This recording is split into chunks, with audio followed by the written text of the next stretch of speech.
Indigo का response बंद, Delhi police का रिस्पांस बंद, सबका रिस्पांस बंद। अब ये हाई कोर्ट में मेरे को डालना ही पड़ेगा और कोई व्यवस्था नहीं है। नमस्कार, मैं हूं राजेश राणा और आप देख रहे हैं नेक्स्ट टू टीवी। दोस्तों, नेक्स्ट टू टीवी में आज हम बता रहे हैं एक ऐसा संगीन मामला है। मैं आया हुआ हूं द्वारका सेक्टर 10 के आयुष्मान हॉस्पिटल में, जहां एडमिट हैं पूर्व ब्यूरोक्रेट आरवीएस मणि साहब। आरवीएस मणि साहब का जो आरोप है वो ये है कि इंडिगो फ्लाइट में उनको खाने में कुछ ऐसा सब्सटेंस दिया गया है जिसकी वजह से वो पिछले 3-4 दिन से हॉस्पिटलाइज, और अभी तक ना दिल्ली पुलिस से कोई रेस्पॉन्स आ रहा है ना इंडिगो से कोई रेस्पॉन्स आ रहा है। और अब वो, उनका कहना है कि अब वो मजबूरी में हाई कोर्ट जाएंगे इसको। देखिए उन्होंने क्या कहा है। देखिए, मैं 5 तारीख को 5 अगस्त ईस्वी में मैंगलोर से हैदराबाद आना था। मेरे परिजन के यहाँ मेरा रहने का था।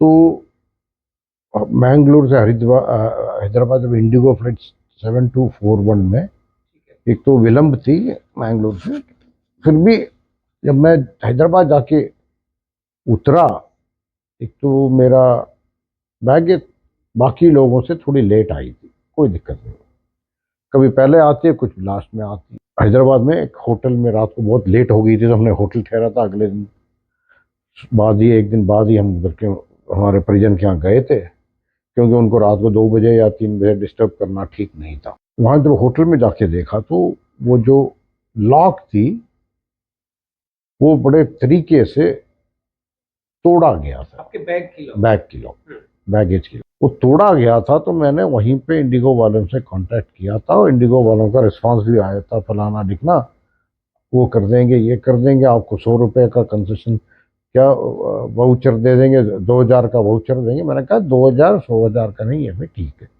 फिर अगले दिन सुबह मैंने जब वो खोला तो अंदर कुछ ब्लैक कलर का कुछ आइटम रेसिड्यू पारे जा रहे थे। तब पता चला कि इसमें कुछ चीज ट्रैफिक की गई है, इसी कारणवश इसको तोड़ा गया है। कुछ उसके अंदर षड्यंत्र है, कुछ चीज प्रोसेस ठीक नहीं है। इसलिए मैंने बार बार करने के बाद अल्टीमेटली मैं विवश होके 112 में कॉल किया, ADOPS NCB को भी कॉल किया। मुझे लग रहा था कि कुछ सब्सटेंस इसके अंदर ट्रांसपोर्ट की गई। मेरा उसको तोड़ के उसके अंदर रख के फिर हैदराबाद जैसे अलाइट हुआ, वहां से निकाल के कोई ले गया। ठीक है ना, ऐसा कुछ मेरे को एहसास हुआ, क्योंकि मैं, उन्होंने कोई कार्रवाई नहीं की, न तेलंगाना पुलिस ने कोई कार्रवाई की। ये हो गया, हमने कहा भाई यहाँ बात खत्म होगी, मगर यहाँ बात खत्म नहीं हुई। 10 तारीख को मैं हैदराबाद से दिल्ली आना था, ठीक है, 3 बजे की मेरी उड़ान थी। ट्रैवल एजेंट ने जो रिफ्रेशमेंट इन हाउस जो होता है ना, वो बुक किया हुआ था, स्नैक्स वगैरह जो। मैं स्नैक्स, मेरे वाइफ, शनिवार था, संध्या काल शनिवार को उनका अपना उपवास होता है, वो खाते नहीं है। मैंने अपना स्नैक्स खा लिया। वो स्नैक्स भी इंडिगो के पैकेज में नहीं थी, वो किसी लिफाफा होता है ना, उसके अंदर उन्होंने 2 पाव बड़ा पाव रख के दिया था। तो मैंने पूछा ये यही है? कहते यही है स्नैक्स, और ड्रिंक हम आपको दे देंगे, बेवरेज। मतलब आपको इंडिगो में ही दी थी? इंडिगो फ्लाइट के ऊपर दिया था। और जैसे 4-4:30 बजे वो निकली है, उड़ान उड़ी है, तो ये सर्व करते करते 5:30 बज गए थे, 5 सवा 5 बज गए थे। दिल्ली एयरपोर्ट आते ही मुझे अजीब सा एकदम पैल्पिटेशन शुरू हो गया, पता नहीं क्या क्या होने लगा। मतलब I was not able to stop anything. मैंने उससे, वहाँ एक लेडी थी, मैंने कहा मेरा बैगेज भी लेट हो रहा है, थोड़ा मुझे कोई हेल्प वेल्प करो कुछ। कहता sir I am not suppose to do. मैंने कहा I am feeling like I am going to die, और I am like your father, if your father is dying what will you do.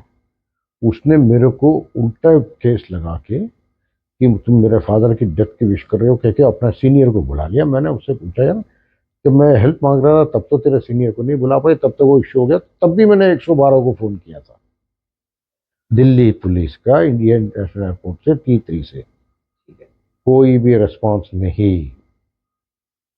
Delhi police का भी कोई response? 112 का कोई response Hindustan में नहीं होता, या आज ही मुझे संज्ञान हुआ है। सैटरडे को हम घर पहुंच गए, एकदम मेरे को लूज मोशंस, मतलब बुरी हालत हो गई थी मेरी। संडे रात को इमरजेंसी में एम्बुलेंस लेके गया था वहाँ उन्होंने कहा यार कुछ पॉइजनिंग टाइप हुआ है, फूड पॉइजनिंग, बहुत ज़्यादा डॉक्टर ने इन्फेक्शन। कहा था। वहाँ जो इमरजेंसी डॉक्टर MLC बनाओ, ठीक है। 112 फोन किया, कोई रेस्पॉन्स नहीं। फिर थोड़े देर बाद पता नहीं एक और नंबर से मेरे को फोन आया था कि जब आपको क्या चाहिए। मैंने कहा यार मैं ऐसा हॉस्पिटल में हूँ। कहता जी मैं द्वारका पुलिस स्टेशन से हूँ, मैं कुछ नहीं कर सकता। मैंने कहा MLC तो द्वारका में बनेगी ना, आयुष्मान हॉस्पिटल में हो। कहता जी मैं कुछ नहीं कर सकता, आप जाओ जहाँ मर्जी जाओ। उसने मेरे को भाषण दिया। दिल्ली पुलिस से कोई प्रश्न नहीं। उसने कहा जी MLC नहीं बनेगी तो मैं फूड पॉइजनिंग नहीं लिख सकता, मैं कल मर जाऊंगा। तो इसलिए उसने कुछ एंट्रिक, कुछ पेट के अंदर इन्फेक्शन के है तो वही चीज करके इस चक्कर में बन गया। अगले दिन मैंने कमिश्नर को कंप्लेंट किया, ईमेल भेजी, मोबाइल से भेजी। रात को फिर क्योंकि मेरा बेड अवेलेबल नहीं था, हम चले गए, अगले दिन सुबह ही आए थे। हमने ईमेल भी किया तो कोई फर्क नहीं पड़ा। शाम को कोई Saroj Yadav Indira Gandhi IGI police station से फ़ोन करती है और कहती जी आपसे मिलना है। मैंने कहा मैं मेरी हालत ख़राब है, बड़ा क्रिटिकल सिचुएशन है, मैं आयुष्मान हॉस्पिटल में हूँ। वो शाम को आई थी। उस वक्त डॉक्टर मेरे को अटेंड कर रहे थे, मेरी बुरी हालत है।